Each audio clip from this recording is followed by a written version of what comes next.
Sektori jetik i ekonomisë shqiptare, bujqësia, po përballet me një stuhi kostosh që kërcënojnë ta nxjerrin atë plotësisht jashtë loje.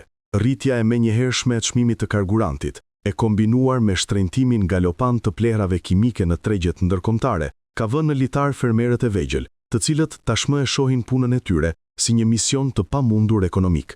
Nafta në tavan. Fermerët nuk lërojnë dot tokën. Në zonat prodhuese si Divjaka dhe Fieri, situata është alarmante.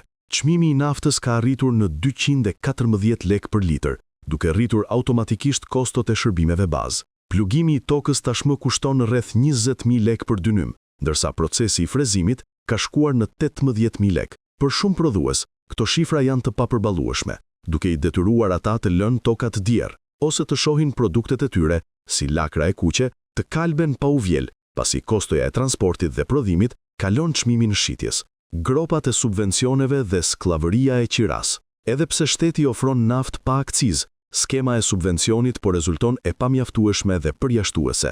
Rregullat aktuale favorizojnë vetëm ata që kanë mbi 1 hektar tokë me certifikat pronësie.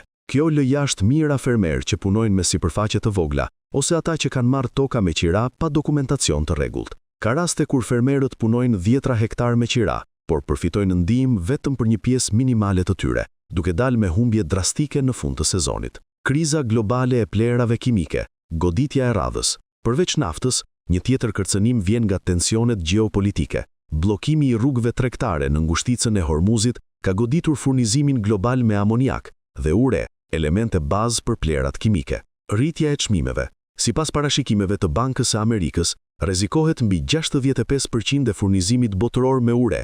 Tregu vendas. Në Shqipëri, plerat kimike janë shtrenjtuar me 30% që nga fillimi i tensioneve në lindjen e mesme, dhe tendenca mbetet rritëse.